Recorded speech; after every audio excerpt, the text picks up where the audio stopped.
ॐ नमो भगवते वासुदेवाय। ॐ नमो भगवते वासुदेवाय। ॐ नमो भगवते वासुदेवाय। ॐ अज्ञानतिमिरिनाधस्य ज्ञानाञ्जनशलाकया चक्षुरुन्मिलितं येन तस्मै श्रीगुरुवे नमः। श्रीचैतन्यमनोभीष्टं स्थापितं येन भूतले स्वयं रूप कदा मह्यं ददाति स्वपदान्तिकं। वन्देऽहं श्रीगुरो श्रीयुतपदकमलं श्रीगुरुं वैष्णवांश्च श्रीरूपं साग्रजातां साधना रघुनाथां वितं सजीवम् साद्वैतं सावधूतं परिजनसहित कृष्ण चैतन्यदेवं श्रीराधा कृष्णपादान् सागना ललिता श्रीविशाखान्वितांश्च नमो विष्णुपादाय कृष्णपृष्ठाय भूतले श्रीमते भक्तिवेदांत स्वामिनिते नामिने नमस्ते सरस्वते देवे गौरवाणी प्रचारिणे निर्विशेषशून्यवादी पाश्चात्य देश तारिणे वाञ्छाकल्पतरुभ्यश्च कृपा सिन्धुवैव च पतितानां पावनेभ्यो वैष्णवेभ्यो नमो नमः। नमो महावदानाय कृष्णप्रेमप्रदायते कृष्णाय कृष्णचैतन्य नामने गौरीतशे नमः। हे कृष्णा करुणा सिन्धु दीनबन्धु जगत्पते गोपेश गोपिका कान्त राधा कान्त नमस्तुते। तप्त कांचन गौरांगी राधे वृंदावनेश्वरी वृषभानुसुते देवी प्रणमामि हरिप्रिये कृष्णाय वासुदेवाय देवकी नंदनाय च नन्दगोपकुमाराय गोविन्दाय नमो नमः। मुखं करोति वाचालं पङ्गुलङ्गायते गिरिं यत्कृपातमहं वन्दे श्रीगुरुदीनतारणं श्रीपरमानन्दमाधवं श्रीचैतन्य ईश्वरं गुरुवे गौरचन्द्राय राधिका तदालये कृष्णाय कृष्णभक्ताय तद्भक्ताय नमो नमः। आजानुलम्बिता भुजौ कनकावदातौ सङ्कीर्तनेकपितरौ कमलायताक्षौ विशम्भरा द्विजवरौ युगधर्मपालौ वन्दे जगत्प्रियकरौ करुणावतारौ। जय हो श्री कृष्ण चैतन्य प्रभु नित्यानंदा श्री अद्वैत गदाधर शिवासादि गौर भक्त वृंदा। हरे कृष्णा कृष्ण कृष्णा हरे हरे हरे रामो राम राम हरे हरे। हरे कृष्ण कृष्ण कृष्ण हरे हरे हरे राम राम राम हरे हरे। हरे कृष्ण कृष्ण कृष्ण हरे हरे हरे राम राम राम हरे हरे। श्री नित्यानंद राम की जय। हरे कृष्ण सभी को। हरे कृष्ण प्रभु जी। सभी का हार्दिक स्वागत है। हम अपना हरे 8वां कृष्णा प्रभु जी, दंडवत प्रणाम। प्रणाम प्रभु जी। हरे कृष्ण। हरे कृष्ण कृष्ण कृष्ण हरे हरे हरे राम राम राम हरे हरे।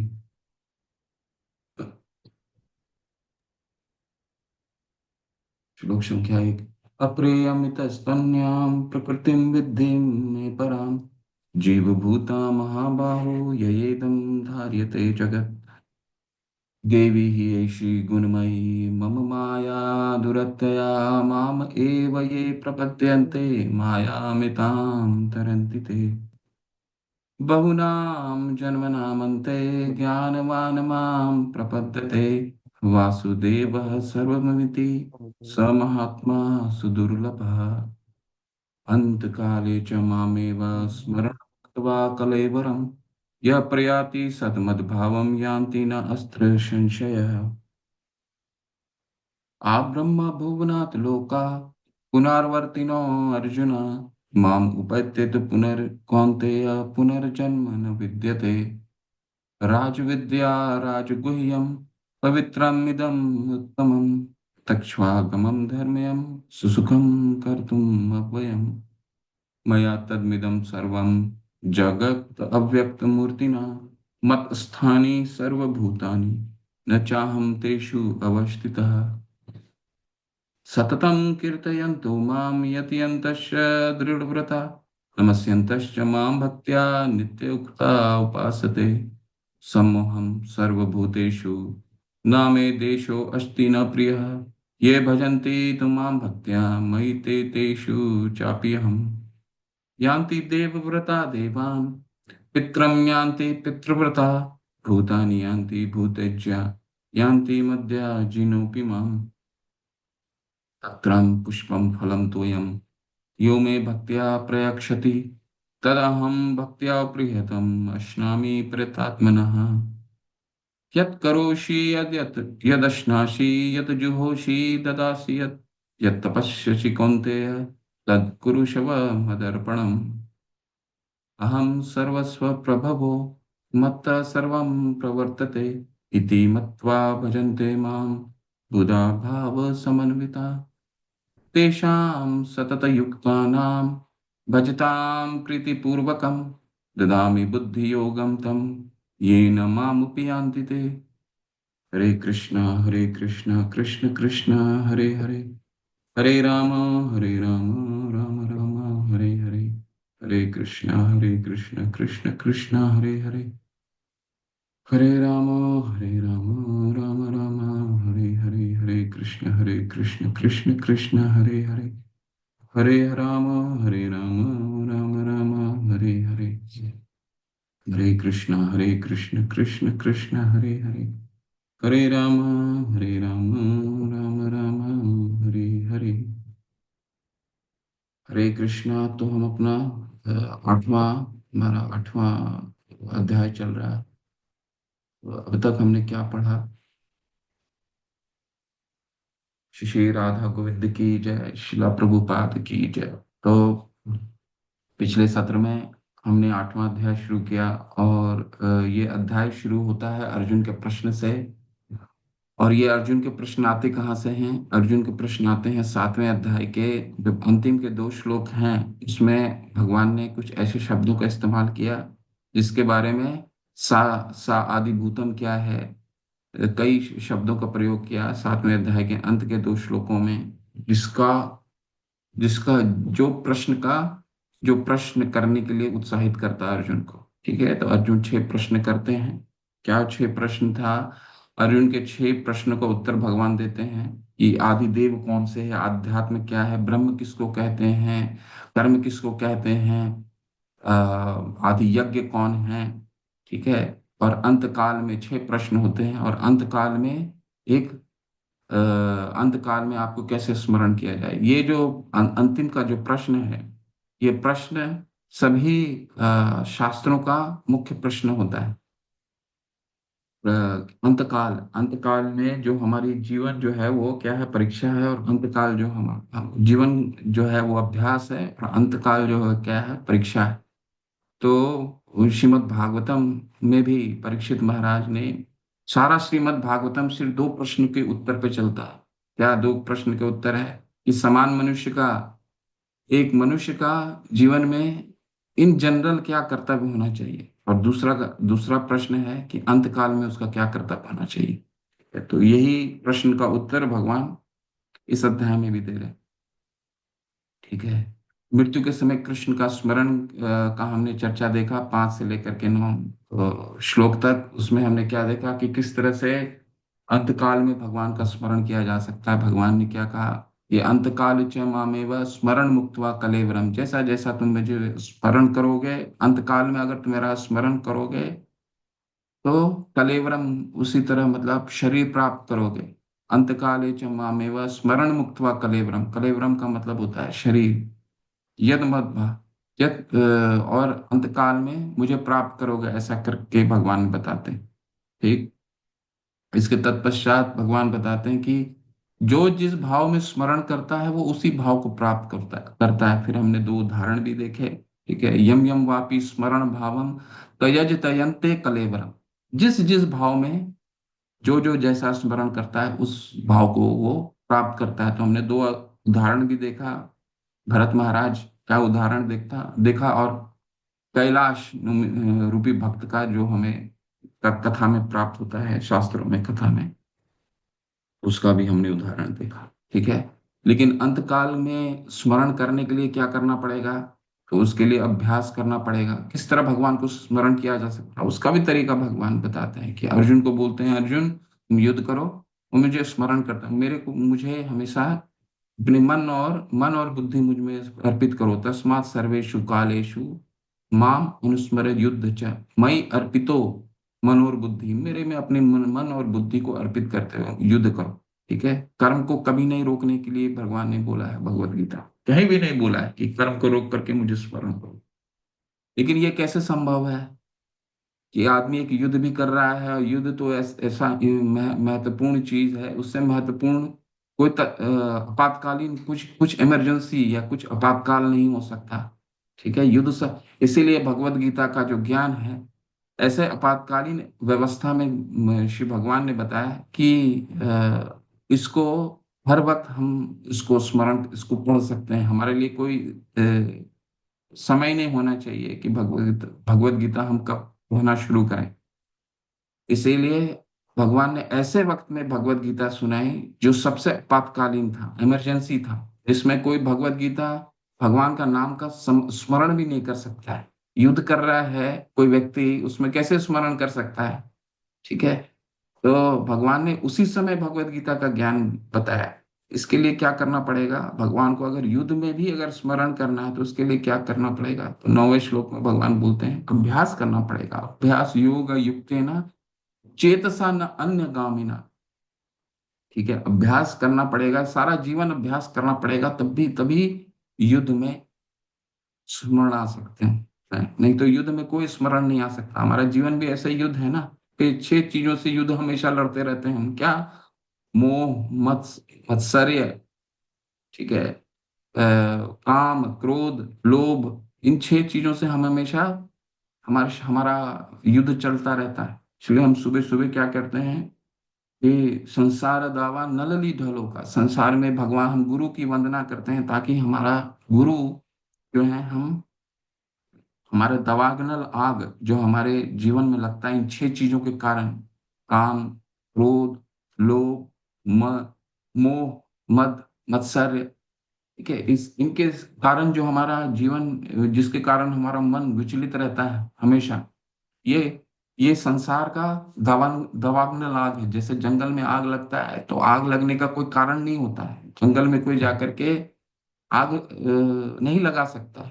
ठीक है, जंगल में स्वतः ही आग लगता है प्रकृति के द्वारा, और कोई फायर ब्रिगेड भी जाकर के नहीं बुझा सकता है। उसको बुझाने के लिए हम क्या करते हैं?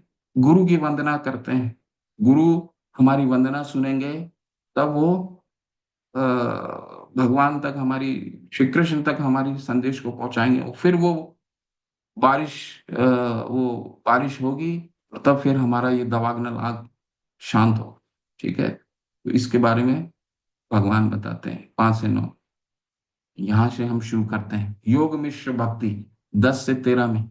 तो ये तो उन लोगों के लिए है जो भगवान को हर समय स्मरण कर सकते हैं। लेकिन हमारे भगवान को स्मरण करने के हमने कई तरीके देखे हैं। कर्म योग देखा, ज्ञान योग देखा, ध्यान योग देखा। अब जो ये योग को, इन योगों को व्यवहार में लाते हैं, उनके लिए भी भगवान ने 10 से लेकर के 13 तक बताया कि उन वो मेरे को किस तरह स्मरण कर सकते हैं। वो तो भगवान के पूर्ण रूप से भक्त नहीं होते, वो तो ध्यान योग करते हैं, या फिर ज्ञान के द्वारा, ज्ञान के मार्ग से भगवान तक पहुंचने का प्रयास करते हैं। उनके लिए क्या विकल्प है भगवान को स्मरण कर? वो हम 10 से 13 में देखेंगे। इसके बाद 14 से 16 बहुत ही महत्वपूर्ण है। 14, 15 और 16 श्लोक हमारे हो सकते हैं मेमोराइजेशन श्लोक में, केवल एक ही याद करने वाले में केवल एक ही श्लोक है। लेकिन ये तीनों के तीनों श्लोक जो हैं बहुत महत्वपूर्ण है, 14, 15 और 16। ठीक है, वो शुद्ध भक्ति की रूप में हम कैसे भगवान की सेवा कर सकते हैं। और 17 से 22 में हम देखेंगे भौतिक और आध्यात्मिक संसारों की तुलना। बहुत ही अच्छे तरह से भगवान ने बताया दोनों में क्या फर्क है। और अंत में हम देखेंगे सर्वोच्च को प्राप्त करना। ठीक है। तो अ, आप भगवत गीता खोल सकते हैं अपने, क्योंकि 10 से 13 तक हमारा पीपीटी में नहीं है, तो फिर हम शुद्ध भक्ति से शुरू करेंगे पीपीटी दोबारा। ठीक है, तो उसको शॉर्ट में पढ़ लेते हैं, क्योंकि वो हमारा वो मार्ग नहीं है, इसलिए हम ज्यादा उस पर समय नहीं देंगे। परंतु फिर भी हम देख लेते हैं कि भगवान ने योग मिश्र भक्तों के लिए क्या बताया है, संदेश कैसे दिया है।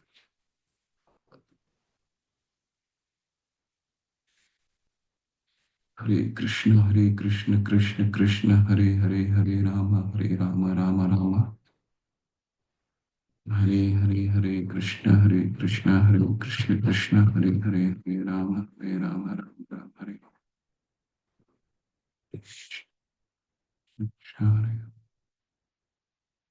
कृष्ण हरे कृष्ण कृष्ण कृष्ण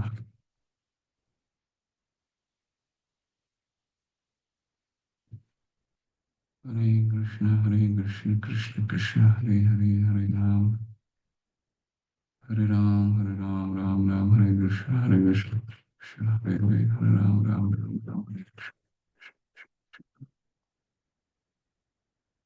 कृष्ण कृष्ण कृष्ण हरे हरे, राम राम हरे हरे, हरे कृष्ण कृष्ण राम हरे कृष्ण कृष्ण कृष्ण हरे हरे, राम हरे हरे, हरे कृष्ण कृष्ण कृष्ण हरे हरे, हरे राम राम हरे। ठीक है, 10वें में क्या, योग निश्चय भक्ति। ठीक है। तो भगवान ने तो एक तरफ शुद्ध भक्तों के बारे में बताया कि मेरे मेरे लिए हमेशा स्मरण करो, अंत काल च मामे वरा। अर्जुन को बोला तुम मेरे युद्ध करते हुए भी मुझे स्मरण करो। ठीक है। लेकिन अर्जुन तो ध्यान योग और योग दूसरे को छठे अध्याय में बोल ही चुके हैं कि ये मेरे व्यवहार में लाने के लिए नहीं, परंतु भगवान ने सब सब योगों के लिए विकल्प दिया है कि वो ऐसे कर सकते हैं, वो ऐसे कर सकते हैं, और अंतिम निर्देश 18वें में देंगे कि अंतिम में करना क्या है। हर विकल्प भगवान बताते हैं, इन कर्म जो कर्म योग करते हैं उनके लिए क्या करना है, उनको वो मेरे तक कैसे पहुंच सकते हैं, जो ध्यान योग करते हैं वो मेरे तक कैसे पहुंच सकते हैं, और जो भक्ति योग करते हैं वो मेरे तक कैसे पहुंच सकते हैं। और अंतिम में 18वें अध्याय में बताते हैं सर्वश्रेष्ठ क्या है। ठीक है, तो वो हम पढ़ लेते हैं, विकल्प क्या है। ये योग मिश्र भक्ति जो करते हैं वो क्या है। मृत्यु के समय जो व्यक्ति अपने प्राणों को भावों के मध्य स्थिर कर लेता है और योग शक्ति के द्वारा अविचलित मन से पूर्ण भक्ति के साथ परमेश्वर के स्मरण में अपने को लगाता है, वह निश्चित रूप से भगवान को प्राप्त होता है। तो ये उनके लिए है जो ध्यान योग के बल के द्वारा भगवान को प्राप्त करने का प्रयास करते हैं। ध्यान योग की हमने विस्तार से चर्चा अपने छठे अध्याय में पढ़ा होगा। ठीक है, यम नियम आसन प्राणायाम प्रत्याहार धारणा ध्यान और समाधि। तो इनके द्वारा क्या करता है, एक योग जो ध्यान योग जो भक्त ध्यान योग के द्वारा पहुंचने का प्रयास करते हैं भगवान को, उनके लिए भगवान ने विकल्प दिया है, और इसका विस्तार आपको श्रीमद् भागवतम के दूसरे स्कंध में मिलेगा।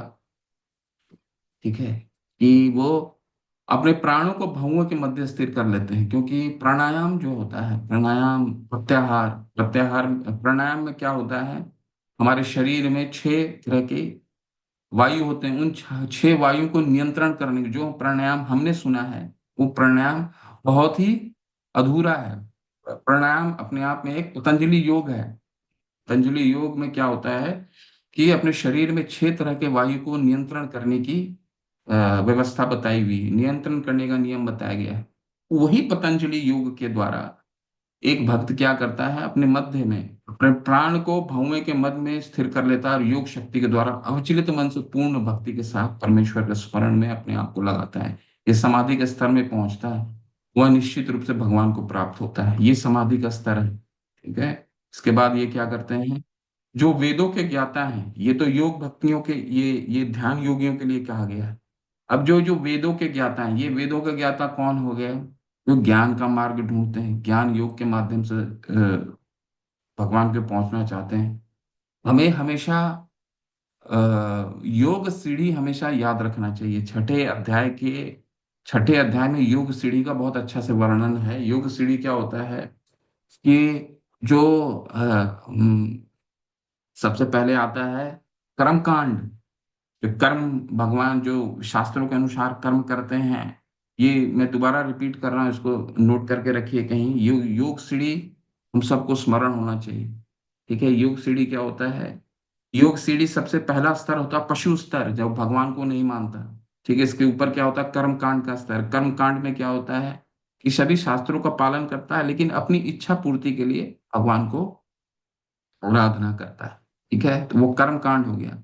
इससे ऊपर कौन होते हैं? कर्मयोग। कर्मयोग कौन हो गया? जो भी कर्म करता है वो भगवान को अर्पित करते हुए करता है। मंदिर में अगर वो किचन सेवा में है, किचन में भगवान को भोग अर्पित करने के प्रयास करता है, तो वो अपने कर्म के द्वारा भगवान की सेवा करता है। परंतु उसको अभी पूरा पूर्ण ज्ञान नहीं होता भगवान कौन है। फिर क्या करता है? जब उसकी आसक्ति होती है तो फिर क्या होता है? उनके बारे में जानने का प्रयास करता है और में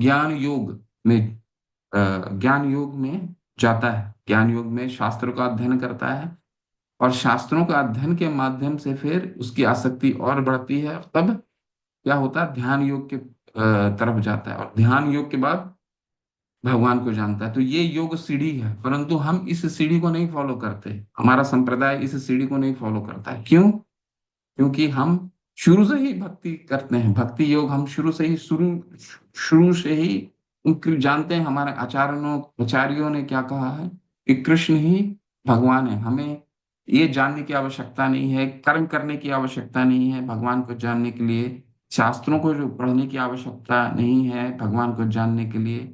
ध्यान करने की आवश्यकता नहीं है भगवान को जानने के लिए। हमारे आचार्यों ने कह दिया है, ईश्वर परम कृष्ण सच्चिदानंद विग्रह।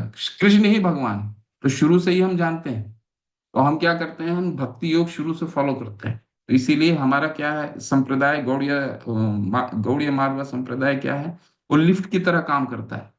ठीक है, भक्ति योग में सारे योग मिश्रित हैं।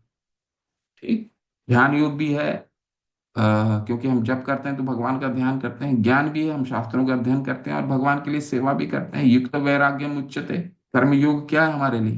हमारे लिए कर्म योग का क्या मतलब है? युक्त वैराग्य मुच्यते। ठीक है, अनाशक्ति विषयान यथार्हम उपयुंजत निर्बंध कृष्ण संबंधे युक्त वैराग्य मुच्यते। जो भगवान को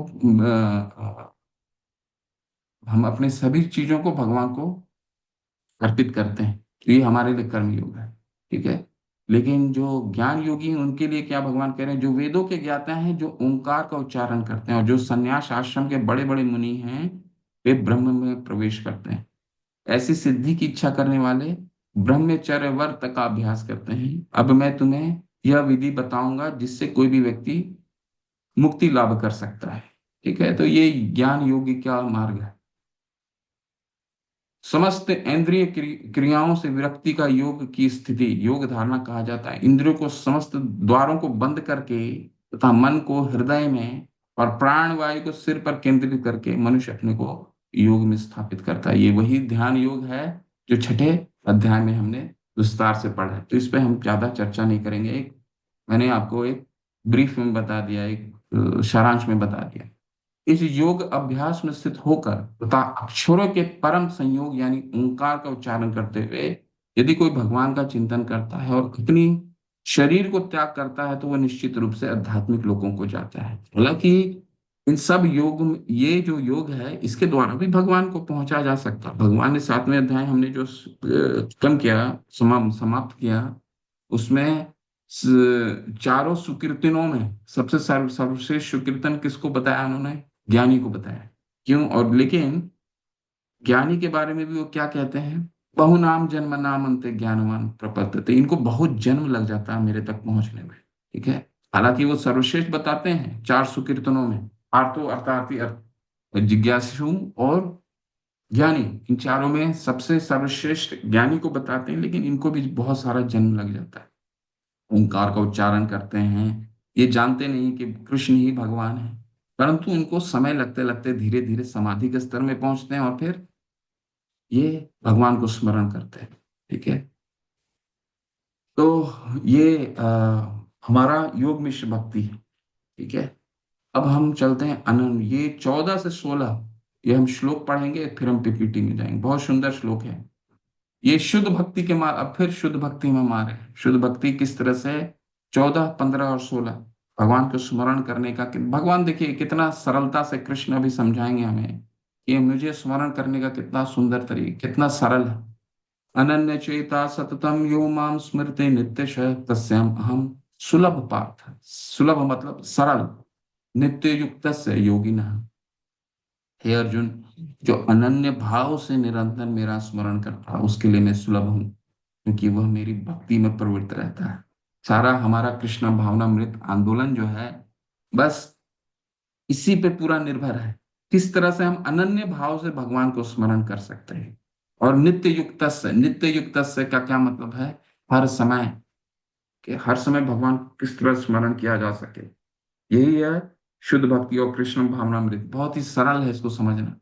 अनन्य चेता सततम, ठीक है, ये यो माम स्मृति नित्य तस्या अहम सुलभ पार्थ नित्य युक्त से योगिना। लेकिन भगवान को नित्य युक्त से योगिना किस तरह से निरंतर स्मरण किया जा सकता है?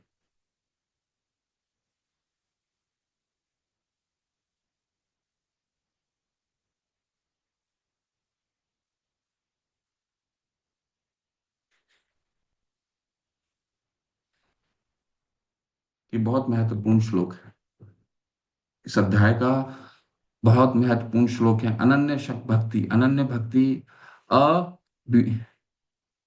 इसमें देखिए अनन्य भक्ति का कहाँ कहाँ दिया हुआ है, ये इसको नोट कीजिए।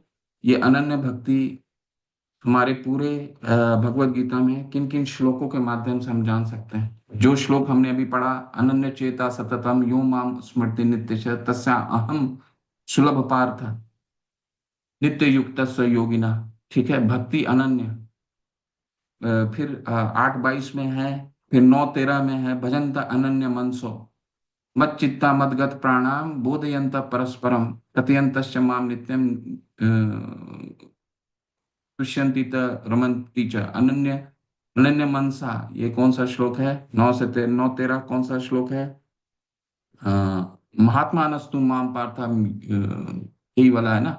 महात्मा नस्तु माम पार्थम। श्लोक उच्चारण कीजिए, किसी को अगर स्मरण है। हरे कृष्णा, किसी को अगर स्मरण है तो नहीं तो खोलिए। मत महात्मा नस्तु माम पार्थम देवीं प्रकृति माशिता अजंत अनन्य मनसो। ठीक है, तो ये 9 13 का श्लोक है। तो ये शब्द जितने भी श्लोक हैं ये अनन्य, भगवान की अनन्य भक्ति को दर्शाते हैं। फिर क्या 9:22 में कहा गया है? क्या है? नो अनन्य अनन्य चिंतयन्तो माम ये जना पर्युपासते तेषाम नित्य युक्ता नाम योगक्षेम महाम्यम। भगवान को जो स्मरण करते हैं उसके लिए भगवान योगक्षेम महाम्यम, भगवान उसकी सुरक्षा भी देते हैं और जो उसके पास नहीं है वो भी देते हैं। इसको हम विस्तार से जब 9वें अध्याय में जाएंगे तो पढ़ेंगे। 9:30 ये क्या है? 9:30 में कहा गया अनन्य भाग। अनन्य भाग उनके लिए कहा गया है जो भगवान थोड़ी, जिनसे थोड़ी गलती भी हो जाती है शुद्ध भक्ति में। भगवान उनको कहते हैं कि उसको साधु साधु समझना चाहिए। ठीक है। अ, और 11:54 में क्या है? ये बहुत महत्वपूर्ण श्लोक है। भक्त्या त्वनन्या शक्या अहम एवं विदो अर्जुना ज्ञातुम दृष्टु न तत्वेन प्रविष्टुम त परम तप। तुम 11वें अध्याय में भगवान अपना विराट रूप दिखाते हैं, काल रूप दिखाते हैं, और फिर अपना अपना चतुर्भुज रूप दिखाते हैं, फिर द्विभुज रूप दिखाते हैं। लेकिन फिर अर्जुन को क्या बोलते हैं कि जिस रूप में मुझे तुम देखना चाहते हो ये सिर्फ और सिर्फ भक्त्या त्व अनन्या शक्य अहम एवं विदो अर्जुन ज्ञातुम दृष्टुम न तत्वेन परवष्टुम तप परम तप। केवल और केवल अनन्य भक्ति के द्वारा मुझे, जो मेरे इस रूप को जान सकते हो, केवल और केवल अनन्य भक्ति के द्वारा जान सकते, और कोई तरीका नहीं। तो इन श्लोकों के माध्यम से हम भगवान को अनन्य भक्ति के बारे में जो वर्णन वो है। सततम का अर्थ है कहीं भी और कभी भी। जैसे मेरा निवास वृंदावन में है, वह है कृष्ण का ठिकाना। तो जब मैं अमेरिका में हूँ, तुम्हारे देश में, लेकिन इसका मतलब यह नहीं है कि वृंदावन से बाहर हूँ, क्योंकि अगर मैं हमेशा कृष्ण के बारे में सोचता हूँ तो यह उतना ही अच्छा है जितना मैं भारत में वृंदावन में हूँ। तो हम जिससे, हमारा भौतिक जगत में भी जिससे प्रेम रहता है, चाहे वो हमारे बच्चे हों चाहे माता पिता हों, तो हम क्या करते हैं, हम उसको किसी भी किन्हीं भी स्थिति में हमारा स्मरण होता है। तो ये वही, हालांकि ये भौतिक जगत में कोई अनन्य भक्ति हो ही नहीं सकता। प्रेम जो है, भक्ति रसामृत सिंधु में रूप गोस्वामी पाद कहते हैं कि प्रेम शब्द भौतिक जगत में हो ही नहीं सकता, परंतु एक समझाने के लिए, भौतिक जगत में समझाने के लिए इसका प्रयोग किया जाता है कभी कभी। कि जैसे हम कहते हैं ना कि भगवान तो हर जगह है, अपने तस्वीर में भी हैं। तो ये इसको हम कैसे समझ सकते हैं? मान लीजिए हम अपने बच्चों को देखते हैं, माता पिता को देखते हैं अपना तस्वीरों में, तो उनको क्या एक फोटो के रूप में देखते हैं? नहीं।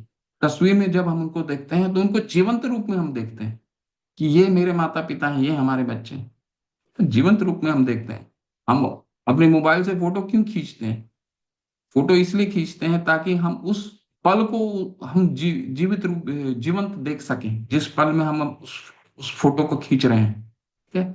फोटो या फिर भगवान को तस्वीर में देखना ठीक उसी तरह है जिस तरह हम भौतिक जगत में फोटो देखते हैं।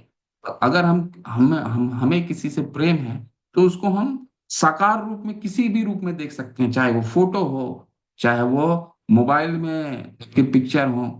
ठीक उसी तरह भगवान, यहाँ अनन्य भक्ति का मतलब वही है कि अगर हम भगवान को स्मरण करते हैं तो हम कहीं भी उनको स्मरण, भक्ति का मतलब ये नहीं है कि केवल मंदिरों में भगवान को स्मरण किया जा सकता। जैसे श्रील प्रभुपाद बताते हैं, क्या कह रहे हैं, सततक का अर्थ है कहीं भी और कभी भी। ऐसा नहीं है कि अगर श्रील प्रभुपाद को इच्छा होती तो वो वृंदावन में थे, वृंदावन छोड़कर उन्होंने उनके साथ रहना पसंद किया, जहाँ पे बौरी, बौरी अमेरिका का मैनहट्टन का वो जगह था जहाँ पे आप सब लोग जानते होंगे। बौरी वो जगह है जो सबसे निष्कासित जगह माना जाता है। ठीक है। वहाँ हर तरह का घृणित कार्य करने वाले लोग, चाहे वो शराब पीने वाले हों चाहे वो नशा पान करने वाले हों, सारे के सारे वहां पड़े रहते थे। ठीक है। तो वृंदावन छोड़ करके शिला प्रभुपाद उनके बीच में गए भगवान का प्रचार करने के लिए। परंतु उन्होंने क्या किया, अनन्य चेता सततम यो माम स्मृति नित्य तस्याम अहम सुलभ पार्थ, भगवान का चिंतन उन्होंने कह रहे हैं कि ऐसा नहीं है कि मैं अमेरिका में चला गया तो भगवान का चिंतन मेरे लिए छूट गया। ठीक है।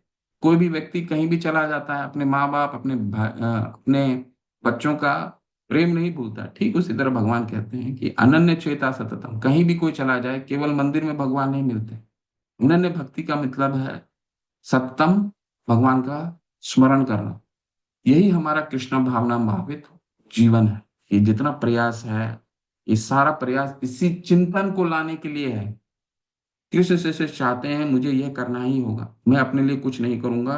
वही वृंदावन, वृंदावन के सभी निवासी वे कृष्ण की इच्छा को पूरा करने का प्रयास कर रहे हैं। चरवाहे, लकड़े, लड़के, बछड़े, गाय, वृक्ष, फूल, जल, गोपियां, बुजुर्ग निवासी, माता यशोदा, नंद, ये सभी कृष्ण की इच्छा को पूरा करने में लगे हुए हैं। वही वृंदावन। तो आप इस भौतिक दुनिया को वृंदावन में बदल सकते हैं, बशर्ते आप कृष्ण की इच्छाओं को पूरा करने के लिए सहमत हो। वही वृंदावन है। बहुत सरल है। शिला प्रभुपाद ने इस श्लोक को बहुत सरलता से समझा है कि भगवान को स्मरण करना है तो जरूरी नहीं है कि हमें वृंदावन में बैठ करके भगवान को स्मरण किया जा सकता है। भगवान का स्मरण बौरी जैसे घृणित जगह में भी भगवान का स्मरण किया जा सकता है।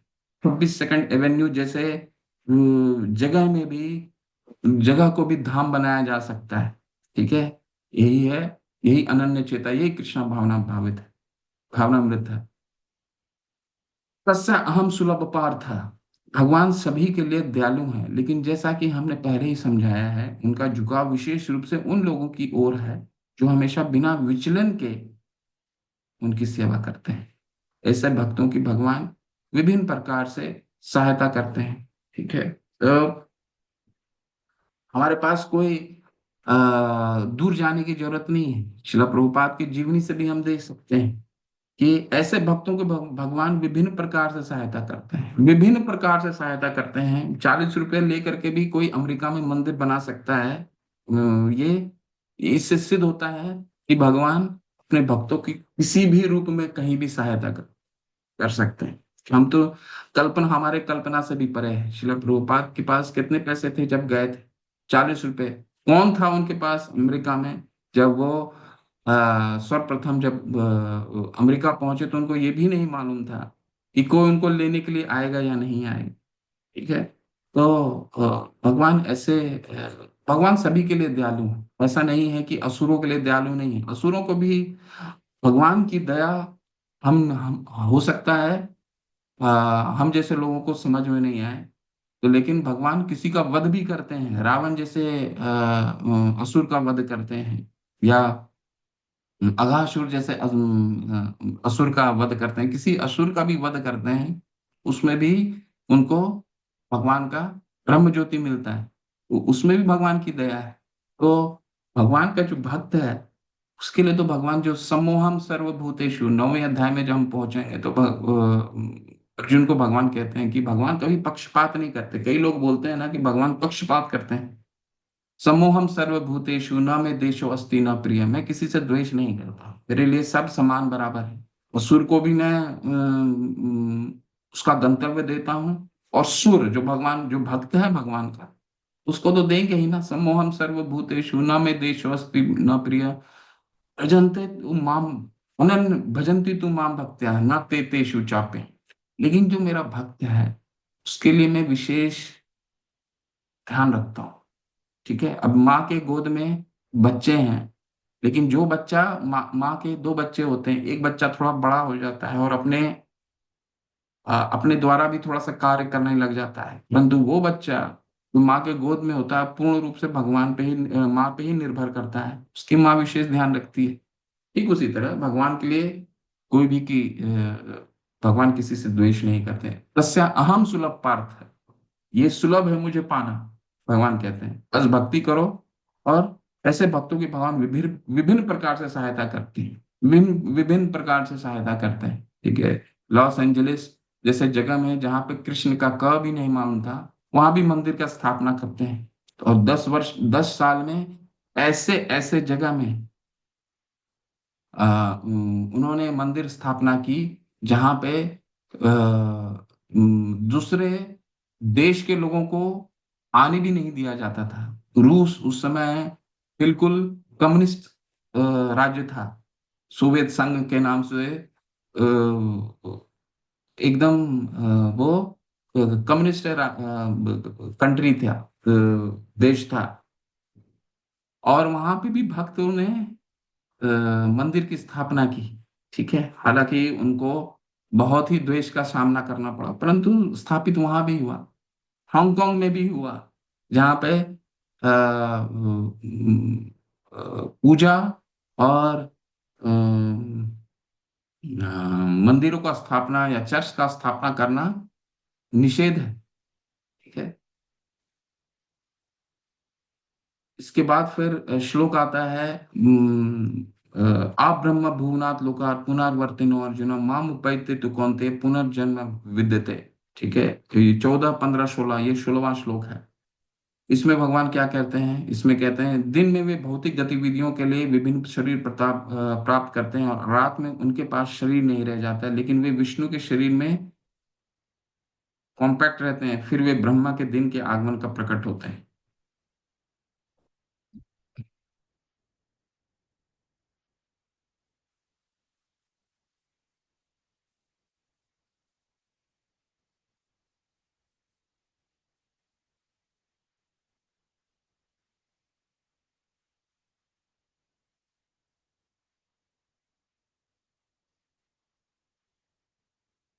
आप ब्रह्म भुवनाथ लोकान पुनर्वर्तिनो अर्जुन माम उपैते तो कौन्तेय पुनर्जन्म विद्यते। सो भगवान यहाँ पे क्या बता रहे हैं 16वें अध्याय में, फिर बताते हैं 16वें श्लोक में भगवान बताते हैं कि सुलभ तो है मुझ तक पहुंचना, लेकिन पहुंचोगे कैसे? अगर देवता पूजन करते हो तो तुम सबसे सर्वोच्च लोक में भी सर्वोच्च लोक तक पहुंच सकते हो। आप ब्रह्म भुवनाथ लोका पुनर्वर्तिनो, लेकिन वहां पे भी पुनर्वर्तिनो अर्जुना, वहां से भी हमारा, क्योंकि जितने भी 14 जगत हैं, ब्रह्मा जी की भी अंतकाल होता है, ब्रह्मा जी की भी जीवन आयु सीमित है ना। कितना है ब्रह्मा जी की आयु? अगले श्लोक में आएगा। ठीक है, तो ब्रह्मा जी की भी आयु सीमित है। माम उपैते तो कौनते पुनर्जन्म विद्यते। भगवान यहाँ क्या कह रहे हैं कि तुम देवी देवताओं के अगर पूजा करते हो तो मैं सबसे ज्यादा क्या हो सकता है, सबसे ज्यादा तुम ब्रह्म लोक तक पहुंच सकते हो, सत्य लोक तक पहुंच सकते हो। कौन कौन से हैं लोक हैं? भू, भू से ऊपर क्या है? भूवर, भूवर से ऊपर क्या है? स्वर्ग, महर, तप, सत्य, महर और सत्यलोक। तो सत्यलोक सबसे सर्वश्रेष्ठ है। अब सत्यलोक में ब्रह्मा जी जैसे जीव रहते हैं, वो जीव का भी जन्म होता है। तो भगवान कह रहे हैं कि तुम अगर यहाँ तक देवी देवताओं की पूजा करते हो तो बहुत ज्यादा क्या होगा, सत्यलोक तक पहुंचोगे। सत्यलोक में भी जन्म और मृत्यु है। पुनर्वर्तिनो अर्जुन, फिर से लौटना पड़ेगा। ठीक है, दिन में वे भौतिक गतिविधियों के लिए विभिन्न शरीर प्राप्त करते हैं और रात में उनके पास शरीर नहीं रह जाता। पुनर्वर्तिनो अर्जुन, आप सबको मालूम होगा, दोबारा इसको रिपीट कर देता हूं मैंने शायद रिपीट भी किया है कि ब्रह्मा जी की आयु कैसे निकाली जा सकती है। ब्रह्मा जी की आयु निकाली जा सकती है, बहुत सरल है, इसको स्मरण रखना है हमारे को। तो हमारे 4 युग होते हैं। कलयुग, कलयुग, इसके बाद सबसे पहला सतयुग आता है, सतयुग के बाद त्रेता आता है, त्रेता के बाद द्वापर आता है, द्वापर के बाद कलयुग आता है। तो कलयुग का उम्र है 4,32,000। ठीक है, इसको 2 से गुना कर लीजिए, उतना द्वापर का है। कलयुग से, कलयुग का उम्र से 3 गुना गुना कर लीजिए, वो है त्रेता। और 4 गुना गुना कर लीजिए तो वो आएगा कौन? सतयुग। करीबन सतयुग 17 लाख साल का है। 4,32 गुना 4 कर लीजिए, जितना आएगा वो है सतयुग। और इन चारों को जोड़ेंगे तो एक चतुर्युग होता है। ठीक है, करीबन 43,20,000 साल का एक चतुर्युग होता है। इसको 1000 से गुना कर दीजिए, ये ब्रह्मा जी का 12 घंटा हो गया। 1000 चतुर्युग का ब्रह्मा जी का 12 घंटा होता है। 12 घंटा सिर्फ 1000 चतुर्युग होता है। और अगला 1000 होता है वो ब्रह्मा जी की रात्रि होती है। तो ब्रह्मा जी की एक दिन में, अगर ब्रह्मा जी की एक दिन संपन्न होती है तो इसके बाद सारे जीव कहाँ जाते हैं? कि सारे जीव भगवान के अंदर समाहित हो जाते हैं। पुनर्वर्तिनो अर्जुन, उनके पास शरीर नहीं रह जाता, लेकिन विष्णु के शरीर में चले जाते हैं।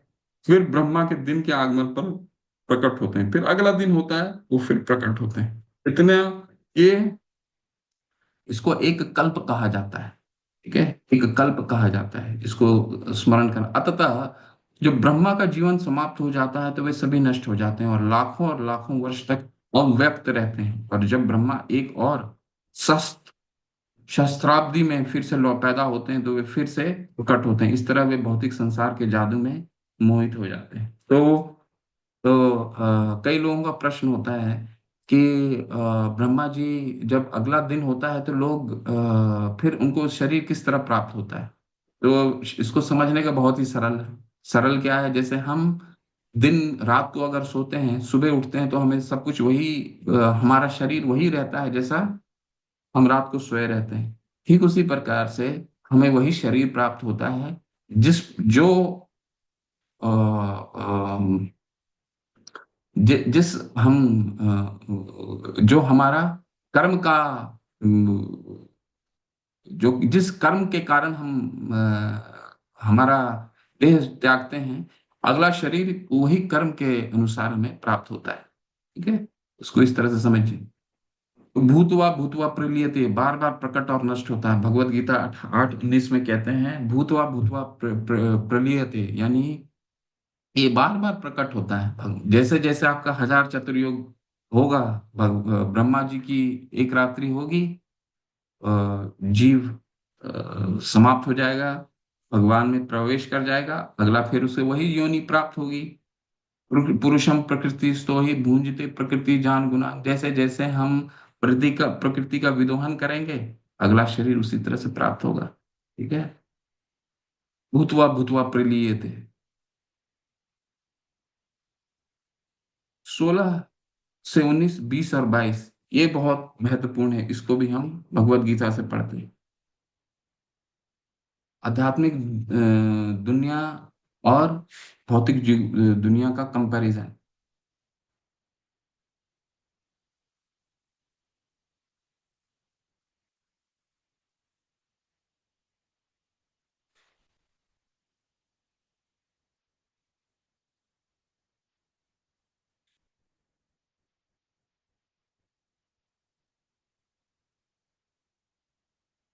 ये श्लोक संख्या 17 सारा कुछ हम पीपीटी से नहीं पढ़ सकते, तो आप लोग को अपना होमवर्क में ये सब पढ़ना, बहुत एक एक श्लोक बहुत महत्वपूर्ण है। 17वां श्लोक और 18वां श्लोक ये हमें बताता है कि ब्रह्मा जी की आयु कितनी है।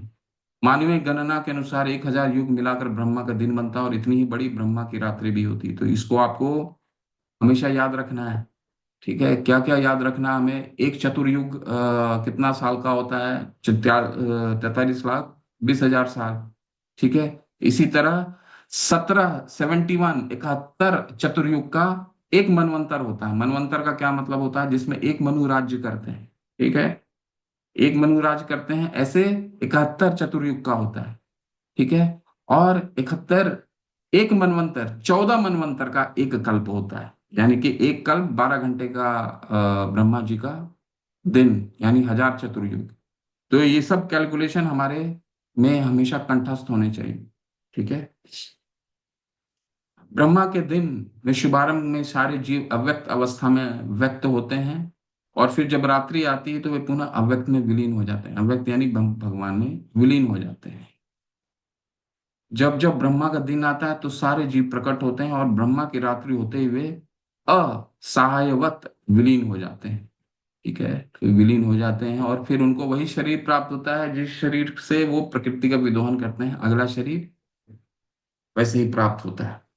20 से लेकर के 20, 21, 22 इसमें भगवान बता रहे हैं आध्यात्मिक और भौतिक जगत की तुलना। परस्तस्मातु भाव अन्यो अव्यक्तो अव्यक्तात् सनातन यह स सर्वेषु भूतेषु न शत्सु न विनिश्यति। लेकिन इसके अतिरिक्त एक अनन्य अव्यय प्रकृति है जो संभ शाश्वत है, और इस अव्यक्त व्यक्त तथा अव्यक्त पदार्थ से परे है। यह परा यानी श्रेष्ठ कभी नहीं नाश होने वाली है। जब इस संसार का सब कुछ लय हो जाता है, तब भी उसका नाश नहीं हो सकता। ठीक है। भगवान कई जगह इसके बारे में अव्यक्त परस्तस्मास्तु भावन्यो अव्यक्तो अव्यक्ता सनातन,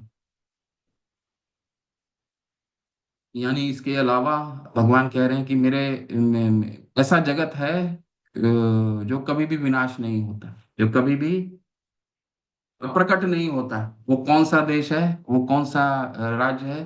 ततात भासते सूर्यो न शशांको न पावक यद गत्वा न निर्वर्तन्ते तद धाम परमम मम। यानी कि जब 15वें अध्याय में पहुंचेंगे, बहुत महत्वपूर्ण श्लोक है कि इसके अलावा एक ऐसी दुनिया है जहां पर कोई सूर्य की रोशनी की आवश्यकता नहीं है, चंद्रमा की रोशनी की आवश्यकता नहीं है। और ऐसा धाम क्या है? ये तस्मात्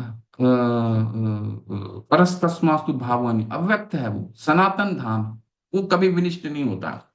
ऐसा नहीं है कि रात होने पर विलीन हो जाता है, नहीं नहीं, वो सनातन धाम है।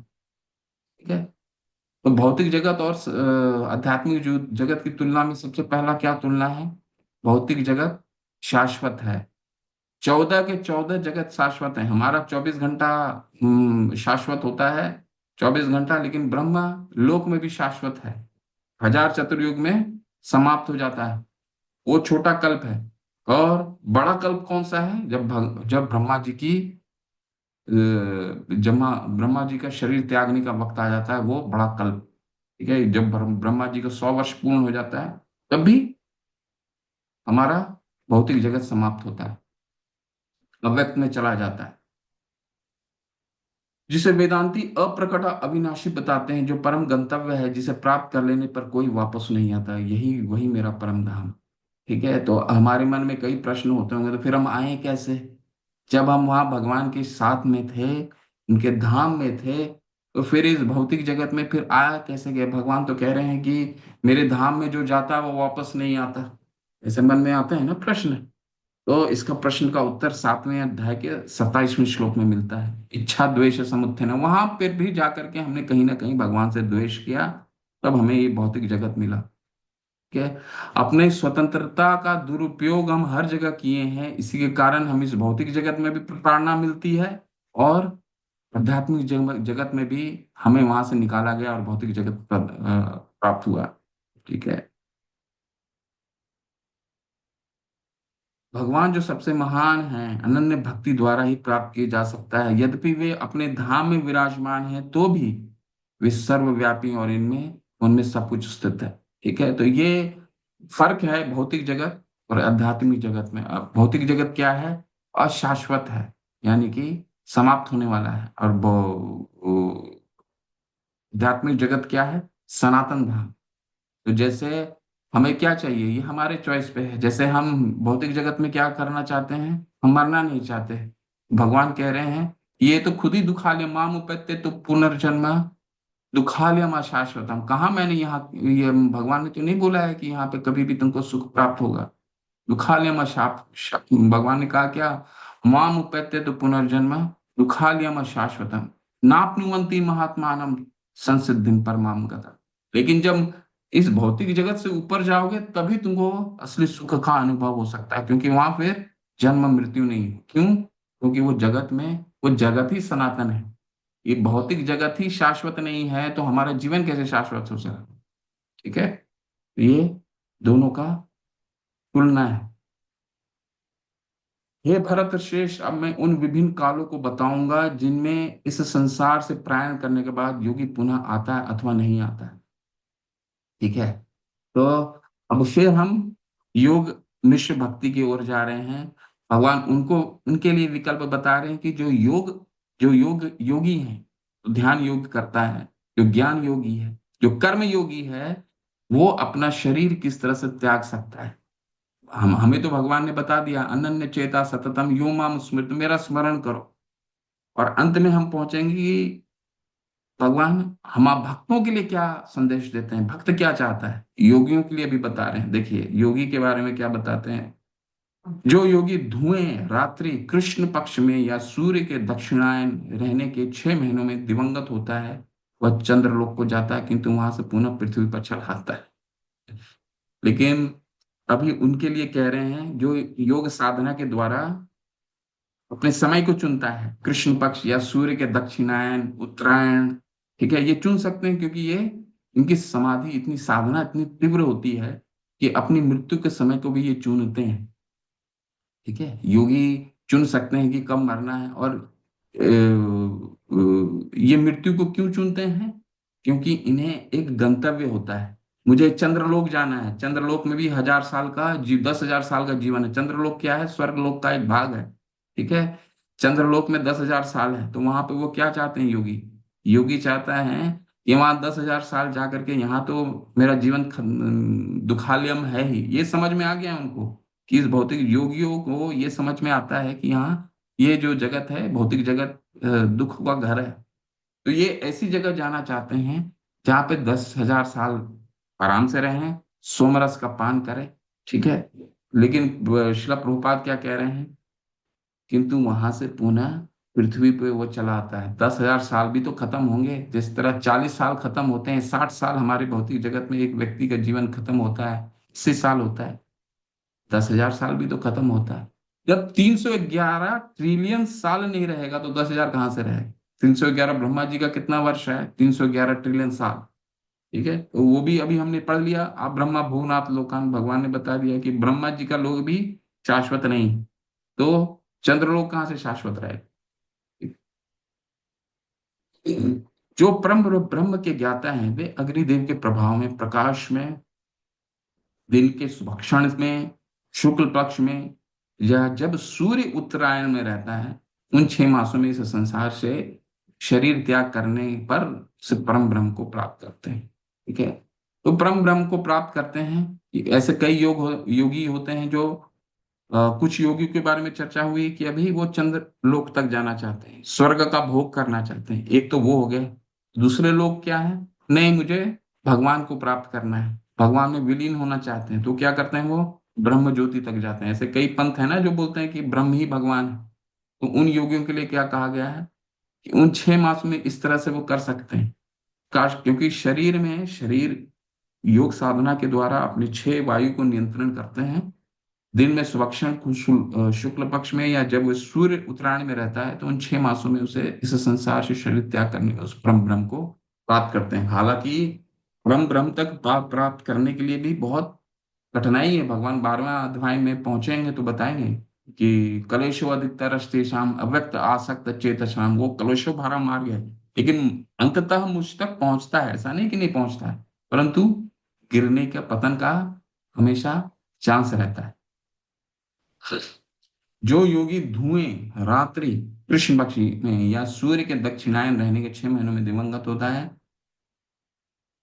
वह चंद्रलोक को वह पुनः पृथ्वी पे चला आता है। अच्छा, ये हमने कर लिया ना। वैदिक मतानुसार इस संसार से पलायन करने के 2 मार्ग हैं, एक प्रकाश तथा दूसरा अंधकार का। जब मनुष्य प्रकाश के मार्ग से जाता है तो वह वापस नहीं आता, किंतु अंधकार के मार्ग से जाने वाला पुनः लौट कर आता है। तो हमारे लिए ये सब भक्तों के लिए श्रील प्रभुपाद समझाएंगे कि ये सब हमारे लिए नहीं है, परंतु भगवान ने इन सबों का उल्लेख किया है कि योग साधना के द्वारा भी एक योगी अपने अंतकाल को चुन सकता है। ठीक है। कि प्रकाश तथा दूसरा, मनुष्य प्रकाश के मार्ग से होकर वापस नहीं आता।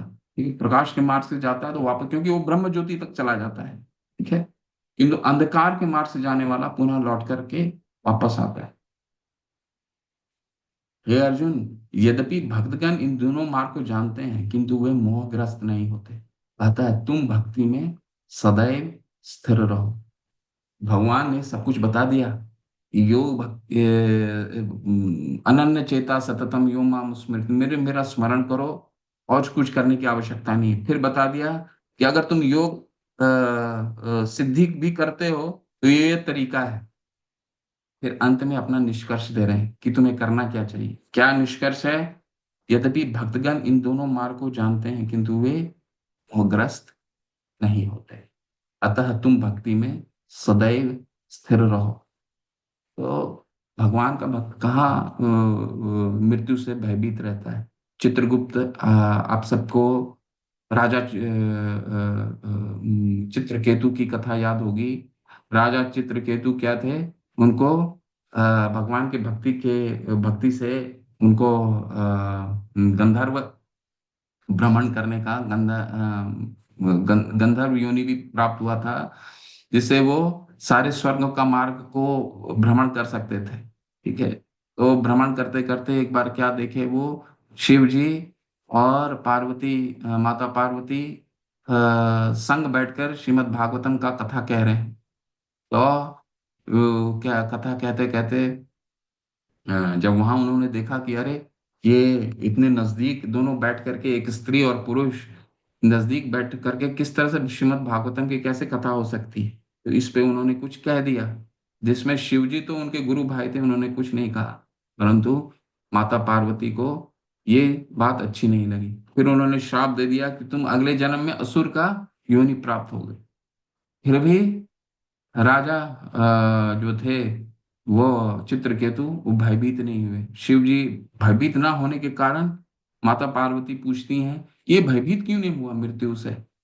तो शिव जी तब बताते हैं कि नारायण परा सर्वे कुतश्चन बिभ्यति। नारायण को जो आराधना करते हैं, कुतश्चन बिभ्यति, वो कहाँ भयभीत होते हैं। नरक परवर्ग, नरक, स्वर्ग अपरवर्गो नरकैशव, उसे स्वर्ग मिले, नरक मिले, स्वर्ग अपरवर्ग वर्ग नरकैशव, पितुल्य अर्थदर्शिनो, दोनों इसके लिए समान है।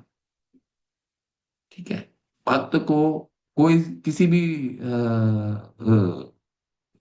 भी चीज की वो मृत्यु से भयभीत नहीं होता है। ठीक है, भक्ति विनोद ठाकुर बहुत अच्छा गीत लिखते हैं। क्या लिखते हैं?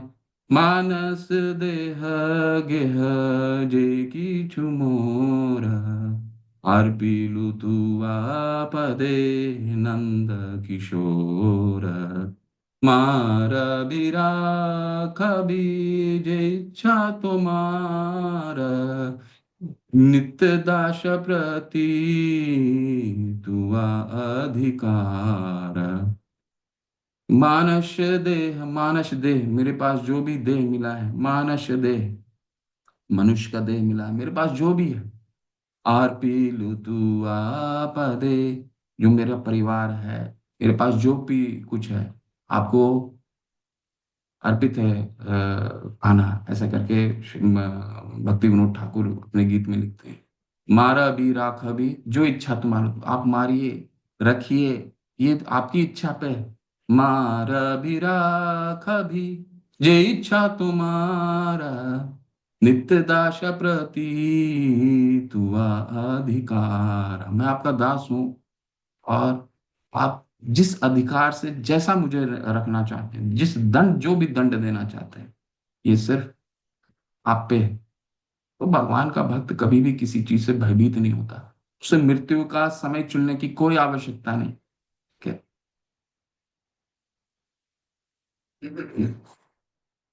ये सबसे अंत श्लोक है। अंतिम निर्देश क्या देते हैं? सब कुछ भगवान ने बता दिया। अंत काल में कैसे स्मरण करना है, इसके पश्चात ये भी हमें बता दिया कि मिश्र युक्त भक्ति कैसे करनी है, उसमें कैसे स्मरण करना है। अंत काल में कैसे शरीर, कोई एक योग भक्ति, जो योग सिद्धि करता है, वो शरीर कैसे त्यागता है। लेकिन अंततः निर्देश क्या है? अंततः में भगवान ने बता दिया है कि तुम्हें चिंता करने की आवश्यकता नहीं। और ये जो श्लोक है, बहुत महत्वपूर्ण श्लोक है और निष्कर्ष देता है। क्या है? वेदेषु यज्ञेषु तपेषु चैव, दानेषु यत् पुण्यफलं प्रतिष्ठम्, अत्यति तत्सर्वं विधिं विदित्वा योगिं परम स्थानुपैति च आत्म। जो व्यक्ति भक्ति मार्ग स्वीकार करता है, वह वेदाध्ययन, तपस्या, दान, दार्शनिक तथा सकाम कर्म करने से प्राप्त होने वाले फलों से वंचित नहीं होता। वो मात्र भक्ति संपन्न करके इन समस्त फलों को प्राप्ति कर सकता है, और अंत में परम नित्य धाम को प्राप्त होता है। तो जो गीत मैंने भक्ति विनोद ठाकुर का, ये जो गीत है, यही चीज को दर्शाता है। भगवान का भक्त भक्ति करने से भगवान निष्कर्ष क्या दे रहे हैं? वो वेदाध्ययन, वेद के अध्ययन से जो हमें फल प्राप्ति होगी, केवल भक्ति, भगवान का हरि नाम करने से वो फल प्राप्त हो जाएगा। तपस्या, कई तपस्या, हजारों 10,000 साल कपिल मुनि ने तपस्या की। 10,000 साल के बाद हमें उनको नारायण ने दर्शन किया। इसीलिए ये कलयुग सबसे, हमारे कलयुग में बहुत सारे अवगुण हैं। कलेर दोष निधि राजन, ही अस्ति एको महान गुना, लेकिन एक महान गुण, वो क्या है? संकीर्तन है। भगवान के सिर्फ नाम से ही हम केवल और केवल नाम से ही भगवान तक पहुंच सकते हैं। ठीक है। दान, दार्शनिक तथा सकाम कर्म, जो भी अगर कोई हम अच्छा दान देते हैं, उसका पुण्य, किसी तरह का पुण्य करने से, सकाम कर्म कर रहे हैं, चैरिटी कर रहे हैं, हॉस्पिटल बनवाते हैं, वृद्धाश्रम बनवाते हैं, लेकिन उससे जो पुण्य प्राप्त होगा, केवल और केवल भक्ति करने से प्राप्त होता है। ऐसा भगवान का निष्कर्ष है। वह मात्र भक्ति, मात्र शब्द है, ठीक है, मात्र भक्ति संपन्न करके इन समस्त फलों की प्राप्ति करता है, और अंत में परम नित्य धाम को प्राप्त होता है। तो जो भी, जितने भी मार्ग हैं, चाहे वो तपस्या का मार्ग हो, चाहे ज्ञान का मार्ग हो, ये वेदाध्ययन कौन करता है? ज्ञान मार्गी। ठीक है। वेदाध्ययन जो भी मार्ग हो, उस मार्ग का अंतिम निर्देश क्या है? केवल, केवल और केवल भक्ति के द्वारा हम पहुंच सकते हैं। इसका उदाहरण कहाँ प्राप्त होता है? इसका उदाहरण हमें माता देवहूति देती हैं। जब कपिल मुनि उनको शिक्षा दे देते हैं तो देवहूति बोलती हैं, अतः अतः स्वपाचो अतो अतः स्वपाचो अतो गर्यान, यानी कि अतः स्वपाचो अतो गर्यान तद जिह्वा आग्रे वर्तते नाम तुभ्यम तपस तपस्तु तपः तपस्तु जिह्वो ससुनार्या ब्रह्मचूर्णा गृह्णन्ति येते।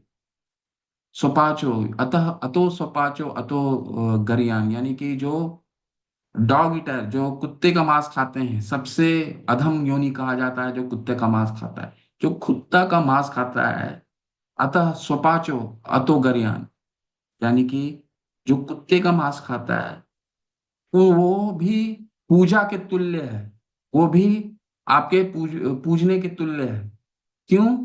क्योंकि यत जिह्वा आग्रे वर्तते नाम तुभ्यम, जीवा के अगले भाग से आपका नाम, नाम तुभ्यम, आपका नाम लिया है उसने, ठीक है, नाम तुभ्यम। और ऐसा करने वाला व्यक्ति जो आपका नाम ले रहा है, वो क्या है? वो चारों चीजों को प्राप्त कर चुका है। कौन कौन सी चार चीजों को प्राप्त कर चुका? तपस तपस्ते, तपस तपुस्ते, यानी कि उसने तपस्या कर ली है।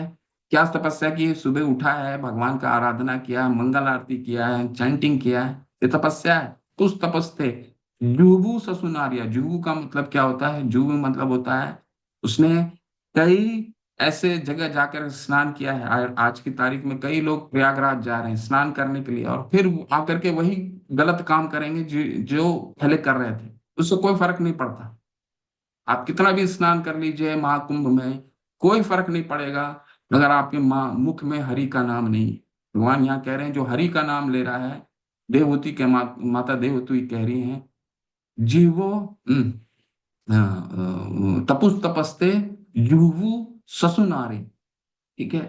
तो वो ऐसा व्यक्ति तपस्या भी कर चुका है, ऐसा व्यक्ति धाम में स्नान भी कर चुका है, ऐसा व्यक्ति आर्य भी है। आर्य का क्या मतलब है? आर्य का मतलब होता है सिविलाइज्ड।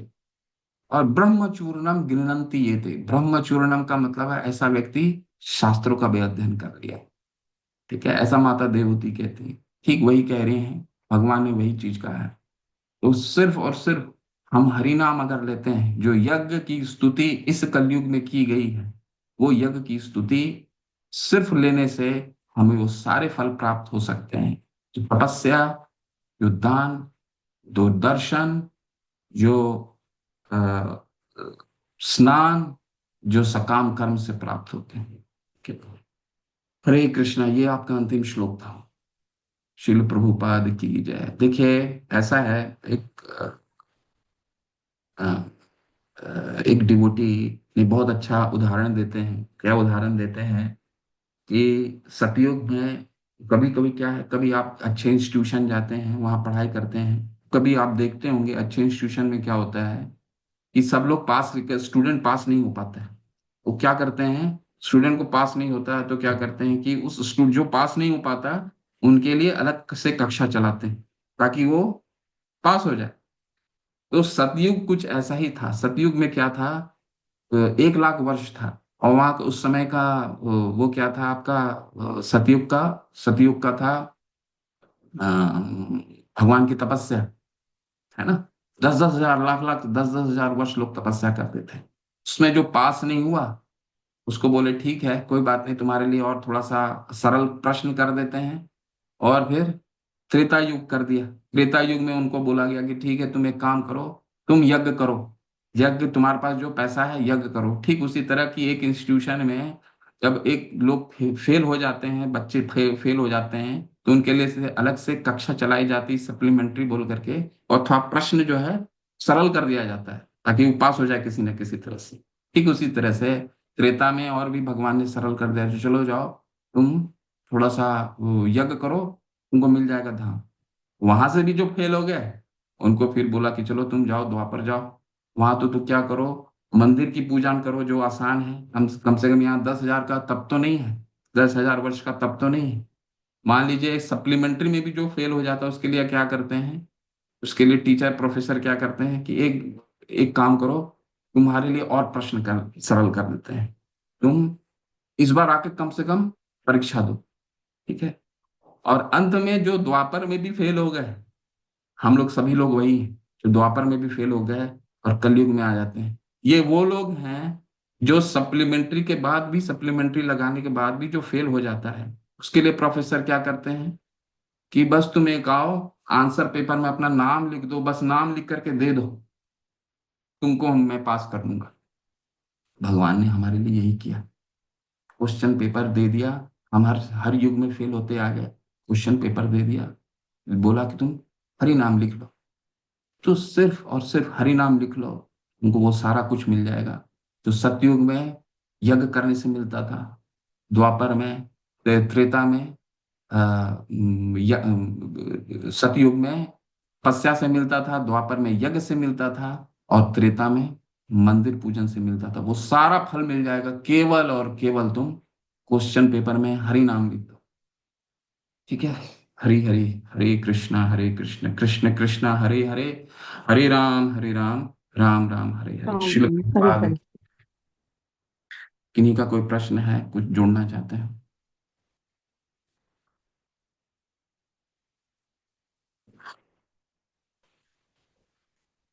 हरे कृष्णा प्रभु जी। प्रभु जी, यहाँ पे जो अभी हमने लास्ट वाला श्लोक 28 किया, यहाँ पे जो चार बताए गए हैं, तपस्या, दान, दार्शनिक तथा सकाम कर्म। तो दार्शनिक कर्म क्या होता है? दर्शन, दार्शनिक, ज्ञान, दार्शनिक, हाँ। दर्शन, दर्शन यज्ञ या ज्ञान यज्ञ, ज्ञान योग और दर्शन योग एक ही होता है। दर्शन के माध्यम से यानी कि शास्त्रों का अध्ययन करते हैं, ठीक है ना? वेदांती लोग क्या करते हैं, सिर्फ शास्त्र के उनका अध्ययन बहुत होता है, बहुत अध्ययन करते हैं, उपनिषद पढ़ लेते हैं, सब कुछ पढ़ लेते हैं, ठीक है? तो उसका मतलब वही हुआ माता कि ये जो शास्त्रों को पढ़ने से जो फल प्राप्त होता है, केवल और केवल मेरी भक्ति से फल प्राप्त होता हो सकता है। भगवान ने ये बोला। दार्शनिक कर्म है प्रभु जी, तो वो सेम ही है, दार्शनिक ज्ञान और कर्म। नहीं, यहाँ पे लिखा है दार्शनिक और सकाम कर्म। अच्छा। दार्शनिक है और सकाम कर्म कर्म योग है। सकाम हम्म। कर्म जो कर्म योग के माध्यम से भगवान तक पहुंचना चाहते हैं। दार्शनिक मतलब ज्ञान योग, जो ज्ञान योग से भगवान तक पहुंचना चाहते हैं, जो कर्म योग से भगवान तक पहुंचना चाहते हैं, जो तपस्या से ध्यान योग से भगवान तक पहुंचना चाहते हैं, जो दान दे करके भगवान तक पहुंचना चाहते हैं, ठीक है? जो पुण्य पुण्य का फल प्राप्त करते हैं, पुण्य तक भगवान पहुंचना चाहते हैं, भगवान बोलते हैं नहीं, ये तो संभव नहीं है, केवल भक्ति करो तुम, ठीक है? ओके प्रभु जी। और एक और डाउट है प्रभु जी की, जो 25 वाला श्लोक है, उसके तात्पर्य में लिखा था कि सोम रस का पान करते हुए जीवन का आनंद भोगते हैं। सोम रस को कैसे हम समझ सकते हैं? सोमरस वहां का रस है माता जी, ठीक है? सोमरस चंद्रमा, जो वहां का चंद्रलोक है। तो कई जगह मैंने जो आचार्यों से सुना है, सीनियर डिवोटी से सुना है, सोमरस वहां के कई फलों का रस को बोला जाता है, ठीक है? वो उसका सेवन करते हैं। परंतु हम हमारा क्या उद्देश्य होना चाहिए? देखिए ऐसा है कि एक बार क्या हुआ, मैं आपको इन सब प्रश्नों का बहुत प्रश्न किए जाते हैं कि सोमरस का क्या मतलब, कहीं शराब तो नहीं मतलब है? तो एक बार क्या हुआ कि परम पूज्य राधानाथ स्वामी महाराज से एक भक्त ने उत्तर पूछा, कि प्रश्न पूछा, प्रश्न था कि प्रभु एक बात बताइए, जीव गोस्वामी ने तो बोला है कि आपका ब्रह्म भूत तक, भगवान का ब्रह्म भूत तक जाने के बाद कोई वापस नहीं आता, लेकिन श्रीला प्रभुपाद तो बोलते हैं कि वापस आ जाता है, जैसे हमने आज भी पढ़ा ना, वापस आ जाता है, ठीक है? वापस आ जाता है। भक्ति सिद्धांत सरस्वती ठाकुर ने भी यही कहा कि वापस आ जाता है। तो महाराज बोलते हैं कि हमें क्या करना है, हमें पूरा जीवन इस पे अपना क्यों व्यर्थ करना है कि कोई वापस आता है नहीं आता है, सोमरस क्या है नहीं आता है, हमें हमारी साधना में इससे क्या बल प्राप्त होगा, हमें हमारी भक्ति में क्या इससे बल प्राप्त होगा? तो हमारे में हमें इन प्रश्नों को इतना नहीं समझना चाहिए कि सोमरस क्या है। सोमरस बस इसको इतना ही समझिए कि एक फ्रूट जूस है, ठीक है, किसी तरह का रस है जिसको चंद्रमा के लोक के निवासी जो हैं उसको आनंद का भोग करना चाहते हैं। बस यही उद्देश्य होता है, इसको इतना ही समझिए। हमारा हमारे जितने भी प्रश्न हैं केवल और केवल ये चीज को समझने के लिए करना चाहिए कि कैसे हम भक्ति में दृढ़ हो सके। ठीक है माता। हाँ जी प्रभु जी, हरे कृष्ण। प्रभु जी, एक और जनरल डाउट था कि जैसे साधक और भक्त सेम होता है कि डिफरेंस है उसमें? ये यूनिट 4 में चलेंगे तो आपको समझ में आएगा, परंतु मैं अभी साधक, हम लोग सभी साधक हैं, कनिष्ठ स्तर में होते हैं। कनिष्ठ यानी कि जो भक्ति शुरू करता है, भगवान को हर जगह नहीं देख पाता। भगवान के जो भक्त हैं वैसे तो इनको भी भक्त कहा जाता है, परंतु भगवान का भक्त का मतलब क्या होता है? जो भगवान को हर जगह देख पाता हो। यो माम पश्यति सर्वत्र सर्वचे मयि पश्यति तस्य अहम न प्रणश्यामि तस्य में न प्रणश्यति। जो भगवान को हर जगह हर चीजों में भगवान को देखता है उसे भक्त कहते हैं। परंतु जो केवल और केवल मंदिरों में भगवान को देख पाता है उसे कनिष्ठ भक्त कहते हैं, साधक कहते हैं। हम लोग सभी लोग साधक के स्तर में हैं। मैं तो हुई साधक के स्तर पे कि जो केवल जब मंदिर जाता है तब भगवान को, जो जिसने भक्ति शुरू की उसे साधक कहते हैं। जो भगवान को हर जगह देखता है उसे हम्म। भक्त कहते हैं। इसी जी तरह प्रभु जी। से है, भक्त की 3 कोटियां होती हैं, कनिष्ठ, मध्यम और उत्तम अधिकारी। 3 अधिकारी आप लोग पढ़े होंगे लेवल 3 में। इसको और विस्तार से अगर हमें जानना है तो लेवल 4 में हम जानेंगे। ठीक है प्रभु माता। ठीक है। हरे कृष्ण। हरे हरे। जी प्रभु, हरे कृष्णा। हरे कृष्ण प्रभु जी, दंडवत प्रणाम। हरे कृष्णा, धन्यवाद प्रभु। प्रभु जी, बस थोड़ा सा एक संशय है कि जैसे बोलते हैं कि यज्ञ करना चाहिए, तो मुझे थोड़ा सा ये बताइए कि यज्ञ करेंगे शब्द मतलब से यज्ञ को कर से कैसे मतलब संबोधित करते हैं, या प्रभु जी यज्ञ वॉइस शब्द है? आपकी ब्रेक हुई है थोड़ी, दोबारा थोड़ा सा बोलिए प्रश्न। प्रभु, जैसे यज्ञ दान तप बोला जाता है, तो हम्म। तप और दान तो ठीक है, लेकिन जो यज्ञ है वो उसको किस तरह से हम इस भौतिक लोक में लेते हैं? यज्ञ क्या तो यज्ञ मतलब क्या होता है?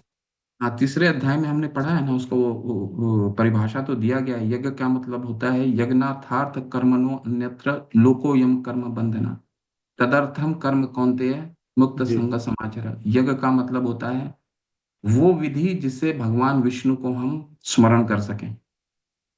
इस बहुत ही इसका परिभाषा बहुत ही सरल है। यज्ञार्थार्थ कर्मणो अन्यत्र लोकोयम कर्म बंधन। अगर जी। यज्ञ भगवान की स्तुति के लिए, भगवान को श्री विष्णु की को स्मरण करने के लिए यज्ञ कर रहा है तब तो वो सारा यज्ञ ठीक है। और अपनी स्तुति के लिए कर रहे हैं, अपने को, कई यज्ञ होते हैं ना। 17वें अध्याय में पहुंचेंगे तो इसका बारे में 3 तरह का यज्ञ भी बताया गया है। और सतगुणी यज्ञ क्या है, रजोगुणी क्या है, तमोगुणी क्या है। परंतु अगर हम अपनी प्रतिष्ठा मान सम्मान करने के लिए यज्ञ कर रहे हैं कि मेरा, और यज्ञ कर रहे हैं मेरे घर में मैंने ये यज्ञ किया है, लोगों को बुलाओ, थोड़ा सा मेरा मान सम्मान बढ़ेगा, तो वो कर्म के बंधन में फंस जाएंगे। तो यज्ञ का मतलब सिर्फ बहुत ही सिंपल है, वो है भगवान को स्मरण, विष्णु को स्मरण करना। और कलयुग में सिर्फ एक ही यज्ञ की संस्तुति है, यज्ञ संकीर्तन प्राय यजंती ही सुमेधसा। संकीर्तन यज्ञ ही, एक ही यज्ञ की संस्तुति की गई है जो कलयुग का युग धर्म है। वो क्या है? हरे कृष्णा कृष्ण कृष्ण हरे हरे, हरे राम राम राम हरे। ठीक है प्रभु। जी प्रभु, धन्यवाद प्रणाम। धन्यवाद प्रणाम प्रभु जी, हरे कृष्ण।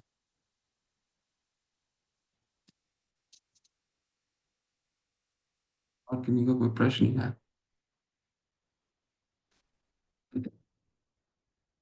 ठीक है, चलें अगले सत्र में हम सबसे महत्वपूर्ण अध्याय शुरू करेंगे।